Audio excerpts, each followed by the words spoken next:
So the person that I chose to interview for this project and presentation was actually my father. I personally am somebody that's actually trying to pursue the medical field as of now, and I have always found it very important to have other opportunities and other interests in other types of careers in case, say the medical field does not work out for myself. Um, I actually chose my father's career in cybersecurity as constantly hearing him talk about it and hearing him talk about all the people that he has met through cybersecurity and all the things that he does um, was actually very interesting and very inspiring to me to catch my interest in a field that has nothing to do with medicine, which I never thought would be possible. My initial assumptions about his career was he made it sound not as interesting initially before this interview, um, but after this interview, it has enlightened me that his job entails a lot and encompasses a lot, and he has a lot more responsibilities and everything than I expected. His name is Victor Ramirez as well, and he works for IBM. He is a global servers specialist, and he actually controls all of the Pacific Northwest, all of the big companies that are in the Pacific or based out of the Pacific Northwest. He more than likely has them under an account. Um, I was actually able to have him take this interview very serious with me, as I was able to conduct it in person, and it was very enlightening because he took it very seriously after I said this was for a school project. So to begin, I obviously asked him his daily task.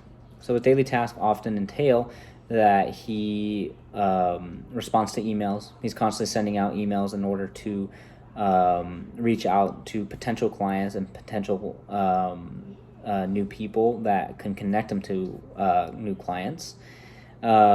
He's constantly going to meetings, whether that be in person or over Zoom. The in-person meetings usually are with clients or his bosses. These meetings usually take places at nice events. He recently had a meeting during a very big social event, a golfing tournament that recently took place in Arizona. He was able to come in contact with several big companies through that big tournament. Next, I was able to ask him about his work environment. He was actually very forthcoming in telling me that what I see is half of what his work environment actually is. He leads a team of 8 people.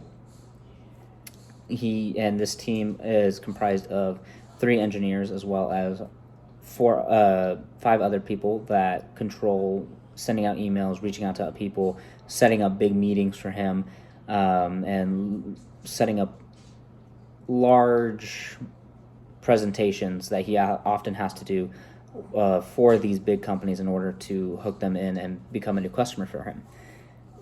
So his environment, he does work from home, but he is constantly on the move. He is constantly traveling to each of these states that are in the Pacific Northwest. When he goes to these states, he's actually making further connections with existing clients or people that he would like to become his clients. He's taking them out to dinners and trying to make very good impressions on these people so that he can get them as clients or just make them stronger clients, or maybe he can actually upgrade them on their already existing contract. This actually leads me into some of the tips that I was able to gather from him to succeed in this job. The first one was leadership. He made it very known that with controlling a 8-person team, it is very important that each person feels that they contribute a high amount to his success, and which is obviously their overall success as a team. He wants to make sure that everybody is very appreciated, as without his team, he couldn't do it without them, because he is controlling very large scale contracts and very large scale companies, which need a lot of attention. And so when he's not able to give them these attention because he's only one person, his team is able to help him out with it. Another thing that he told me, to succeed in this job, you need very good communication. He made a very good point that when you are dealing with such large companies, that communication with them is very important. They do not like to waste time, and if you respect their time, they will respect you even more as their salesperson. What I thought was most surprising was when he talked about his work environment, how he has to take out these people to very large dinners, and he has to act as a host and be the biggest face for IBM. I thought that was crazy, and I had no idea that he was doing those type of things. I thought he was just having like normal meetings in like a office room, not dinners and things like that. That I thought was really cool, really amazing. I thought this interview went very well, and it enlightened me in a lot of things that I did not know about the industry or about what his job actually entailed. I also gathered some knowledge from him that I could use in my pursuit for my primary career, which was leadership. As a PA, I would have to lead a team of people under me.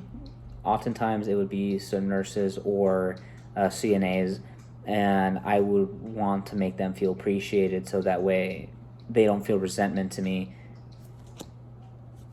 as he has also made it very clear that you need to make your team work better for you by working for them and feeling that they feel appreciated and that their work is not going unnoticed.